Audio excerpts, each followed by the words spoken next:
Hi everybody, this is Sheila. Welcome back to the Crochet Nurse channel. Today what we're going to do is we're going to do a review of the Furls crochet hook.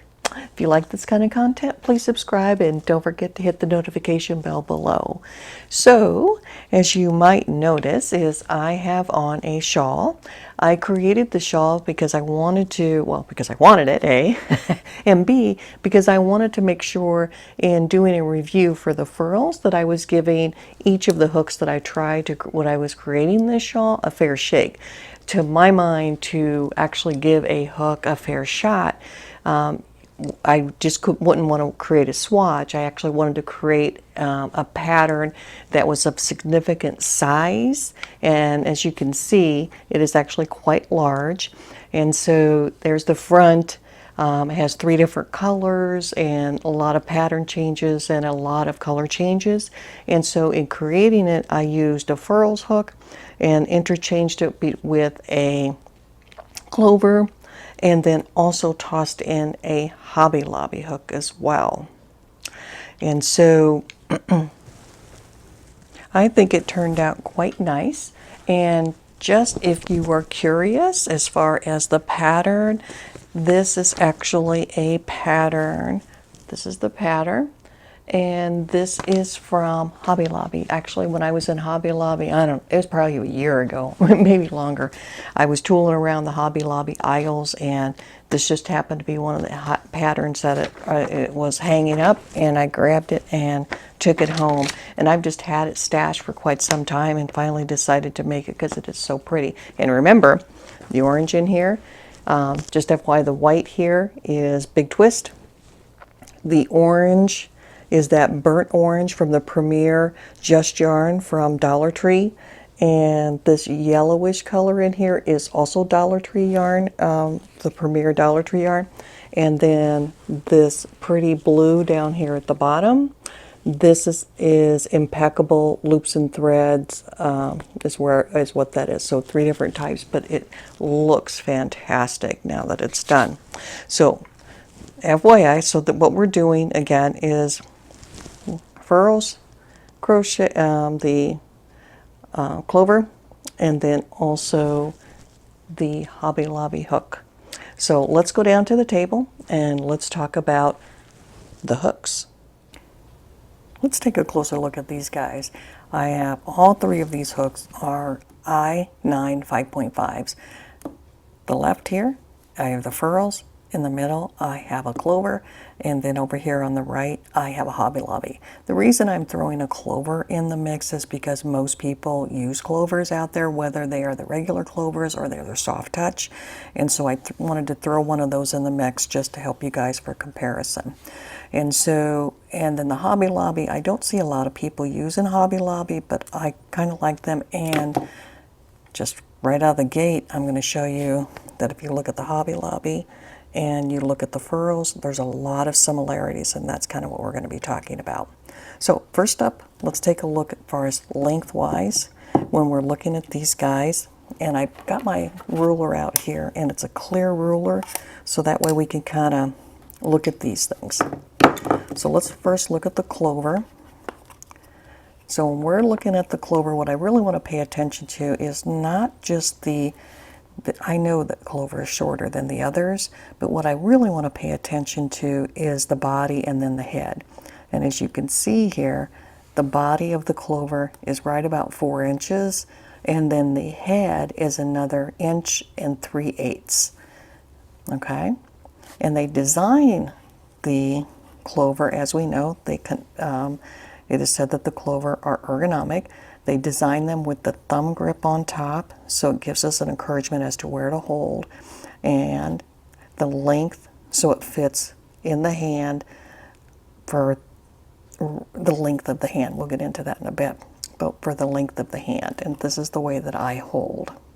So 4 inches, 5 3, and another 1 3/8 inches. If I look at the Furls, intellectually we already know it's going to be longer, but what's important is where it's longer at. So we can see, looking at it, that right about here is where the throat starts, or about there.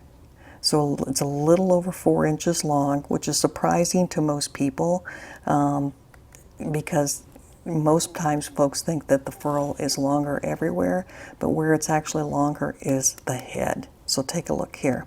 So if I say this is, see where this throat is starting here? The head is all the way up to 6.5, almost 6.5 inches per length. But this is the head, and then we have the throat, and then the widest part starts here. So it's only like 2/8 longer as far as the body. The biggest bulk of where the length is in the head, which makes a difference on how you're going to use it. Okay? No thumb grip on this at all. It is perfectly symmetrically round and then tapers off at the end. So after many times, I've been working on that shawl now for like 4 days, you can see my hand has now figured out where it wants to go. I typically go right here to hold, and then after the first couple of stitches I end up actually higher on the hook because this throat is so long. So if we take my hand length and pop it in there, you can see, it's right there, that the hook is still 1/2, almost 2 inches, almost 2 inches in length. So it is the length of this hook here, or of the shaft, that's the difference for this guy. So let's look at this one. This is, again, this is an eye, and you can see it's kind of got a little smash because I worked with this thing all the time. And you also can see that I have a little mark on it because one of my complaints of these guys is the little marking rubs off, and so I put a marker on it. So let's look at this. This one is 100% plastic. All right, let's look at the length. All right, and this is going to surprise people, but here's the throat where it's starting, right? Remember I said the clover was 4 inches. This guy's not. It's the head is longer. The clover ends at 4 and ends up with 5 2/8, right? This one goes all the way to 6 inches long, but the throat starts right back here. And so when I hold, so the length of this guy is actually in both places. The length is extending on the hook, at the throat and the actual hook, and then extends at the back end. It does have a natural thumb area, and so it encourages me, and I can feel it when I rub it, it encourages me to hold here is my natural thumb area, but I tend to go up a little bit higher when I hold. And so that's what it would look like in the hand, and you see it does extend out the back. So it is longer in both directions, here and here, which is a very big plus. Okay, let's look at the heads. So here are the heads for these guys. In the middle is the clover, furls on the right. So right away, you're going to see the difference in the heads, right? Here's the deal, right? This guy takes some time to get used to this head. It is much more of a bulbous head than the others, and I will share with you up front that this edging right here on the side is sharp, and it does catch the yarn. I've been working with it now for 4 days, and it still catches the yarn for me. Maybe over time I wouldn't do that anymore, but it's still doing that now. Okay, this guy here and this guy here both have completely smooth edges, totally smooth. Even this hook here, which is the Hobby Lobby, this whole area around the top is smooth. There are no ridges here, but this guy definitely has ridges that captures the yarn. Okay, circumference. Circumference is going to be the distance around, and so we're just going to measure where we would do our natural handhold, which may be different than what it actually, like this part, the most bulbous part of this, may or may not be where you actually hold the hook, and I'll show you what I mean. So I'm going to actually grab it like I would normally grab. So my thumb rest for me is right there, and as we all know, Clover has a natural thumb rest there already. So there's that for the clover. And if we measure that, roughly it's going to be about about 6/8 of an inch around. Okay. So next up, let's look at the Hobby Lobby. And what most people don't realize is that Hobby Lobby has a natural thumb grip on the top, and it's bulbous out the side. So this way, it's longer than it is this way. And so my thumb grip for that is right about there. Like I say, I use this hook quite a bit, so I kind of know where it's at. So I'm going to go under and grab that one. And right there. And let's see what that one is. For this guy is an inch right over there. So an inch and 5/8. You see that? So right up here. An inch and 5/8. And so far, so we have the clovers, the smallest, and then we have an inch and 5/8 for the Hobby Lobby. And so then we have the furls, and you can see where my hand went to. It went right to the spot that it likes. I do not hold at the most bulbous because that's not comfortable for me. So this is where I hold, where it makes sense for me. And that's actually what you guys want to pay attention to, is where do you hold it, not just looking at the fattest part. So we got that. Let's see what that is. Let's put this under. So far the biggest one is the Hobby Lobby at an inch and 5/8. And this one is an inch. We'll say it's the same. There's an inch and a half. We'll say it's an inch and 5/8 as well. So that is crazy, right? So based on where I hold, this one is going to be the smallest in diameter or circumference. These two, even though they do not look like it, are equal. And the circumference is important because where you hold the hook is going to determine how much you're squishing down on that hook to hold on to it. So right here's my natural grip for the clover. And so we already know that that is the thinnest one. And I shared with you for my natural hold area, these two, even though they don't look like it, are equal for my natural hold area. And so then we're kind of looking at price point and which one I actually want to purchase, right? So these two, again, are equal for hand hold, for where I hold them, which means if I have arthritic fingers, and I'm looking at this and I think, oh, I have arthritic fingers, keeping my fingers apart, this would be the grip area. That's not true. It's going to be higher because you can't work the hook from way up there. What this bulbous part here is actually intended to do is fit in the hand like this. So that's actually what this is intended for. It's just kind of supposed to fit into the hand like this, which makes sense, right? Because that fits nicely and snugly in my hand. But I'm not going to be using the hook like this. Does that make sense to everybody? This is just not the way I'm going to crochet. So yes, ergonomically, if you look at it, does it fit in the hand? Yes, it does.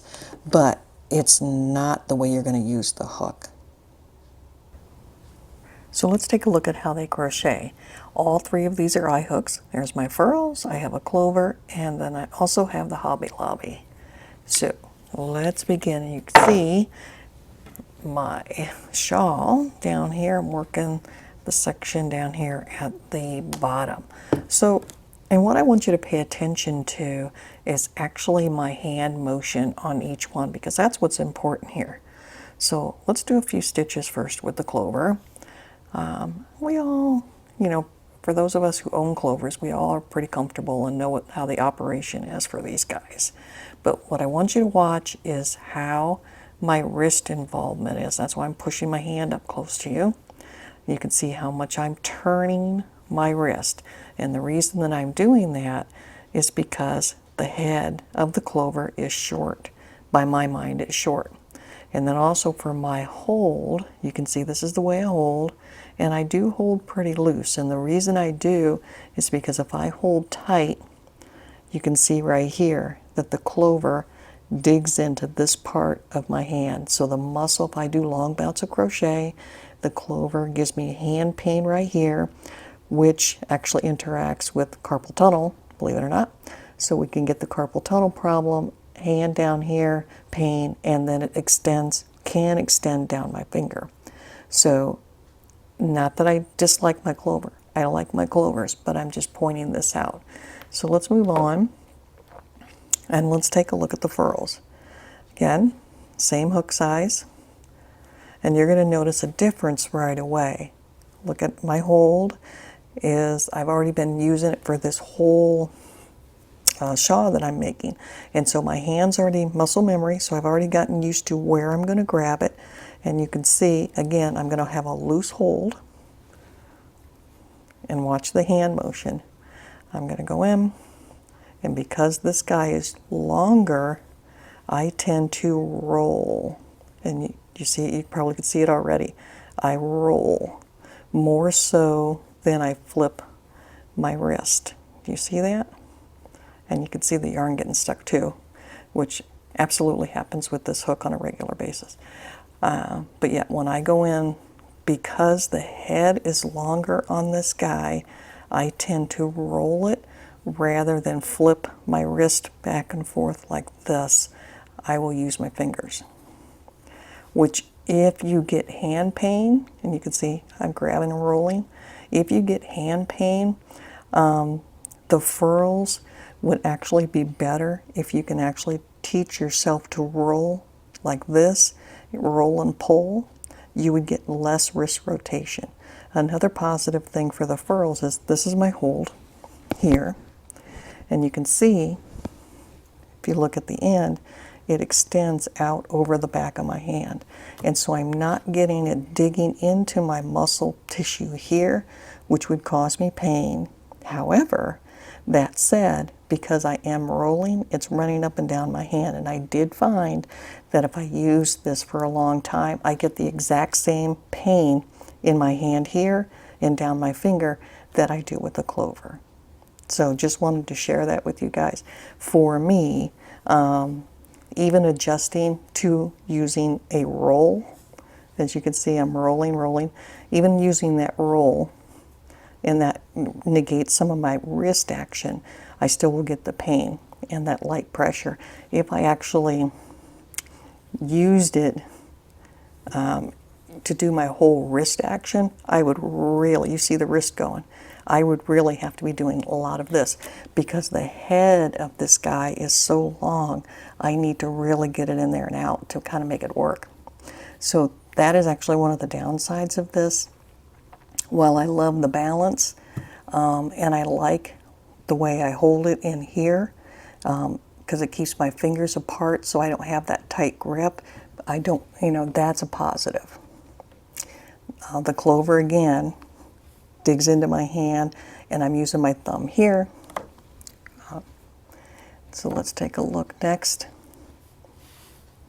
Oops. Let's take a look next at the Hobby Lobby. Okay. So let me get my yarn back in here. So this one is an Hobby Lobby. Longer head. And so it's kind of a mixed bag. For this one, I tend to roll and pull at the same time. And boom, boom. I have with this, and you already was seeing that, I roll and pull, so I'm still using, I don't use as much wrist action with this one as I do with the Clover. I'm kind of like in the middle between rolling and the wrist action. And then where I hold it, I actually hold the Hobby Lobby hook right where the thumb rest is. It actually has a natural thumb rest, which the Furls does not, which is actually one of the things I don't like about it. So this one does. And you can see this is where I'm holding it. It still has the longer head, which allows me to roll a little bit. And if you look at the end where my hand is, it extends out beyond my hand. So I don't get the pain here like I would from the Clover, which will dig into my hand. So I don't get that. But again, long bouts is always going to give me pain there because that's just the way it works for me. So of the three, as far as crochet wise, believe it or not. If I was looking for bang for buck, I would probably lean more toward this one. Let me move this. And so, as I was sharing, of these 3 hooks, where I would be looking to spend my money, I would more than likely be looking at the Hobby Lobby hook. As we know, price point wise, the Clover usually runs between $6 to $8 a piece, and yes, while this is ergonomic, it is a little short on the shaft, and as I just shared, it does hurt my hand. The Furls, beautiful, runs roughly $22, but I got this one for $16.50. But as I shared, the natural hold, or where they're encouraging the hold, because where it's supposed to fit in the hand is back here, but that is not where we would crochet. And so this would not be, ergonomically it's fine, but this would not be the hook that I would pick. Again, of the 3, I would pick this guy. And the reason is because the natural grip is way up here. It has the thumb hold for it already, has an extension for the shaft of the hook here, and also the extension on the back. And so when I hold it in my hand, it actually is away from the hand here. And so if somebody has arthritic hands, or if they have arthritic fingers, or if they're worried about wrist rotation, of these 3, this one is probably the better one. I do know that a lot of people use Clover, and I interchange between these 2. I do not foresee myself purchasing any more of the Furls. For those people out there who love Furls and use them on a regular basis, this is not to say that this is a bad hook. It is not. It just would not be one that I would pick up and purchase. So I will put other videos up of other reviews that I've done, and if you guys have any questions or comments about my discussion around these various hooks, just leave them in the comments below, and I'll be happy to answer your questions. Have a fantastic day.